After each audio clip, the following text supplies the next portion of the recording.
ក្រោយពីទទួលបានការចូលរួមប្រកួតនៅក្នុងព្រឹត្តិការណ៍កីឡាហែលទឹកពាក់ជើងទាជ្រើសរើសជើងឯកអាស៊ីអាគ្នេយ៍លើកទី2ឆ្នាំ2025ពីថ្ងៃទី15ដល់ថ្ងៃទី19ខែវិច្ឆិកាជាលទ្ធផលនាពេលនេះកីឡាករនីកាំងមួយនីនទទួលបាននៅមេដាយប្រាក់លើវិញ្ញាសា400ម៉ែត្រនៅក្នុងព្រឹត្តិការណ៍កីឡាហែលទឹកពាក់ជើងទាជ្រើសរើសជើងឯកអាស៊ីអាគ្នេយ៍លើកទី2ឆ្នាំ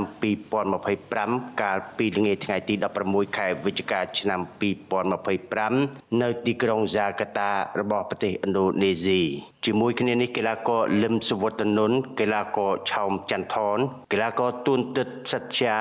និងកីឡាករនឹមនរៈវិទូក្រុមជម្រើសជាតិកម្ពុជាលើប្រភេទកីឡាហែលទឹកពាក់ជើងទាទទួលបាននៅមេដាយសំរឹទ្ធ1គ្រឿងក្នុងវិញ្ញាសា4x100ម៉ែត្រហែលបណ្ដាក់សម្រាប់ថ្ងៃទី1ត្រូវនៅថ្ងៃទី16ខែវិច្ឆិកាឆ្នាំ2025សូមជម្រាបថាការចូលរួមនៅក្នុងព្រឹត្តិការណ៍កីឡាហែលទឹកពាក់ជើងទាជ្រើសរើសជើងឯកអាស៊ីអាគ្នេយ៍លើកទី2ឆ្នាំ2025ដែលបានប្រព្រឹត្តទៅចាប់ពីថ្ងៃទី15ដល់ថ្ងៃទី19ខែវិច្ឆិកាឆ្នាំ2025នៅទីក្រុងហ្សាកាតាប្រទេសឥណ្ឌូនេស៊ី